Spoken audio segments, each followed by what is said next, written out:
Chào mừng Nị đã quay trở lại với series âm nhạc trên màn bạc. Hôm nay mình sẽ cùng dõi theo một chuyến hành trình thú vị của một chàng trai. Tên chàng là Forrest Gump. Hello. My name's Forrest Gump. Forrest không phải là một chàng trai thông minh, nhưng anh tốt bụng và hồn nhiên như một đứa trẻ. Để kể câu chuyện trưởng thành của chàng trai này, nhà soạn nhạc Alan Silvestri đã tạo ra hai yếu tố âm nhạc chính. Một là những giai điệu chủ đề và hai là những bản nhạc pop thịnh hành tại từng mốc thời gian. Qua đó, âm nhạc không chỉ kể câu chuyện của các nhân vật mà còn khắc họa cả thời đại mà họ đang sống. Mình hãy bắt đầu với giai điệu chủ đề đầu tiên với một cái tên rất bất ngờ là Long Vũ.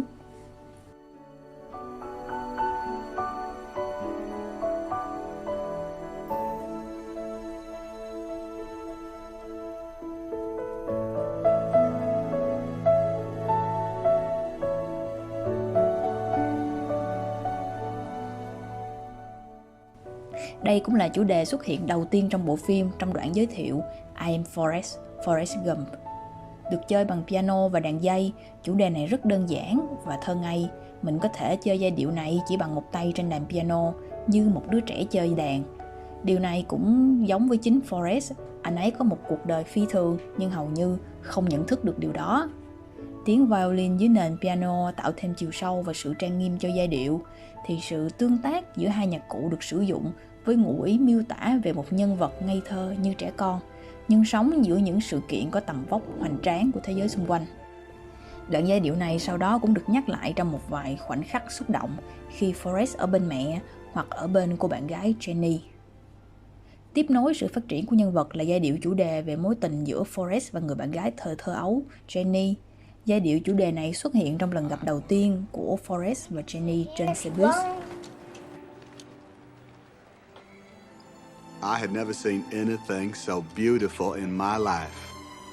She was like an angel. Well, you're gonna sit down, aren't you? Thì sau đó phải mất một thời gian dài, chủ đề này mới quay trở lại khi Jenny trở về gặp Forrest.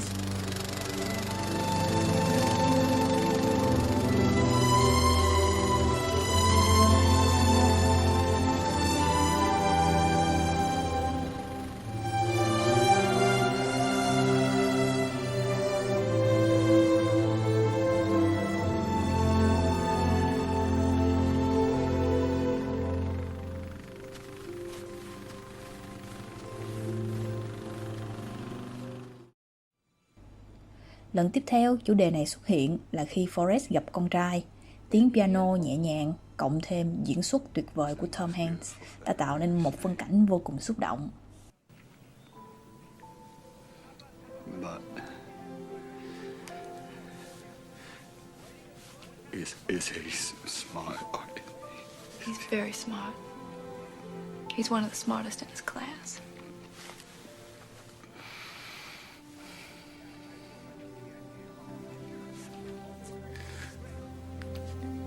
Yeah, it's okay. Go talk to him.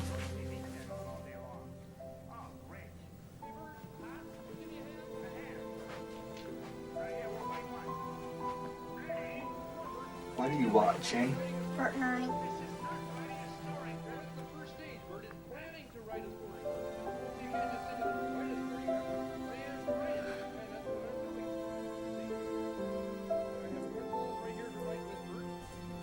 Và lần cuối khi Forrest và Jenny kết hôn, bản nhạc trở lại một cách hoành tráng, đánh dấu điểm kết thúc của một cuộc hành trình, dù không trọn vẹn nhưng hạnh phúc.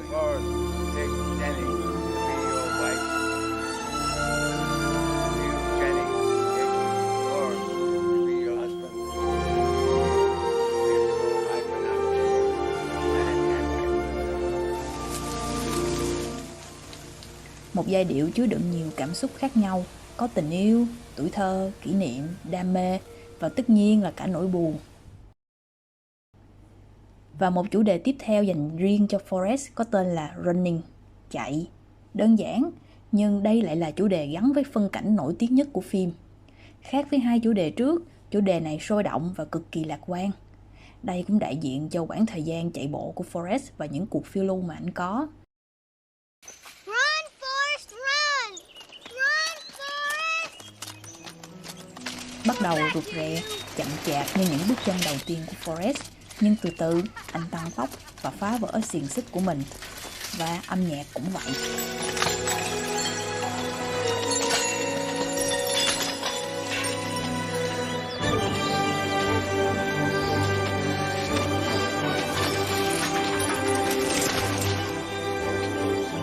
Now, you wouldn't believe it if I told you.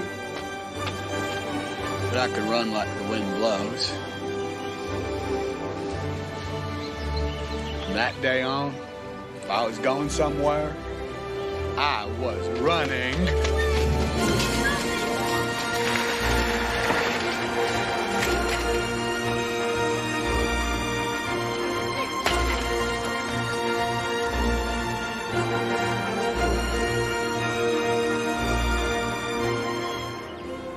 Giai điệu này sau đó xuất hiện lần nữa trong phân cảnh Forrest chạy bộ quanh đất nước, một giai điệu mang lại sự tích cực và động lực để vượt lên những điều gian khó. I decided to go for a little run. So I ran to the end of the road. And when I got there, I thought maybe I'd run to the end of town. President Carter, suffering from heat exhaustion, fell into the arms And of when I got there, I thought maybe I'd just run across Greenbow. Trong khi những bản nhạc nền là đại diện cho nội tâm nhân vật, nhạc pop lại được Alan Silvestri sử dụng để diễn tả mọi thứ diễn ra xung quanh các nhân vật. And so, you just ran. Yeah.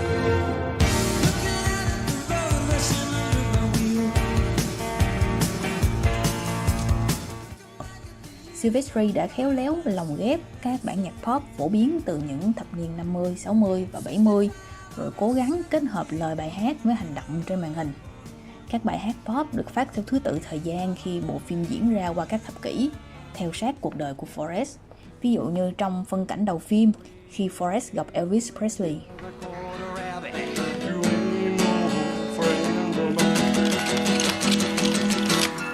Forrest, I told you not to bother this nice young man. Hay trong phân cảnh sau với Jenny, cô ấy đang chơi guitar trên đường phố và hát bản Let's Get Together của Youngblood. Một người hippie trên xe van bất chợt xuất hiện và hỏi liệu cô có muốn đến San Francisco không. Ngay khi cô đồng ý, bài hát San Francisco Be Sure to Wear Flowers in Your Hair của Scott McKenzie vang lên. She made it all the way to California. Hey! Anybody want to go to San Francisco? I'll go. Far out! It was a very night. Bằng cách làm cho ranh giới giữa nhân vật và nhạc nền gần như không tồn tại, nhạc sĩ Alan Silvestri đã thiết lập mối liên hệ chặt chẽ giữa Jenny và thời đại mà cô ấy đang sống. Và trong phim vẫn có những phân cảnh chuyển đổi qua lại giữa nhạc pop và những bản nhạc chủ đề. Ví dụ như cảnh Forrest và Jenny tạm biệt nhau trước khi Jenny cùng bạn trai hiện tại chuẩn bị đi đến Berkeley. Thì trước khi cô rời đi, Forrest tặng cô một tấm huy chương mà anh đã giành được trong chiến tranh. Lúc này, một chủ đề được chơi bằng kèn clarinet đại diện cho những năm tháng của Forrest ở Việt Nam vang lên. Qua đó làm tăng ý nghĩa của tấm huy chương và thêm sức nặng cho hành động trao tặng nó của Forrest. I got it. Just by doing what you told me to do. Why are you so good to me? Ngay khi Jenny bước lên xe buýt, bài hát Turn Turn Turn của The Byrds bắt đầu vang lên. Sự chuyển đổi đột ngột từ âm nhạc của Silvestri sang nhạc pop nhằm thể hiện mối quan hệ giữa Jenny và Forrest đang bị chia cắt bởi những sự kiện diễn ra xung quanh họ.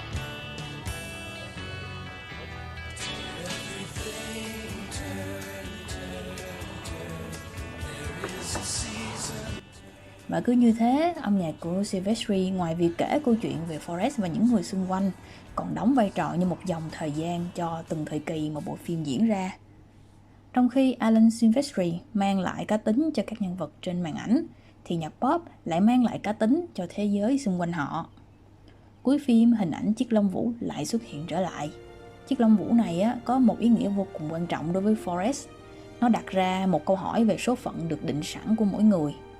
Sự so sánh đó cũng đã được Forrest nhắn gửi ở cuối phim. Tôi không biết liệu mỗi người chúng ta đều có số phận, hay chúng ta chỉ trôi nổi vô định như một chiếc lông vũ trong gió. Mà dù số phận có như thế nào đi nữa, có thể tật nguyền hoặc không được thông minh, Nhưng không sao cả, đối với Forrest, anh vẫn cứ đón nhận mọi thứ bằng một sự hồn nhiên, với một lòng tốt không vụ lợi. Và rồi, mọi thứ sẽ tự an bài theo cái cách mà mình đón nhận nó.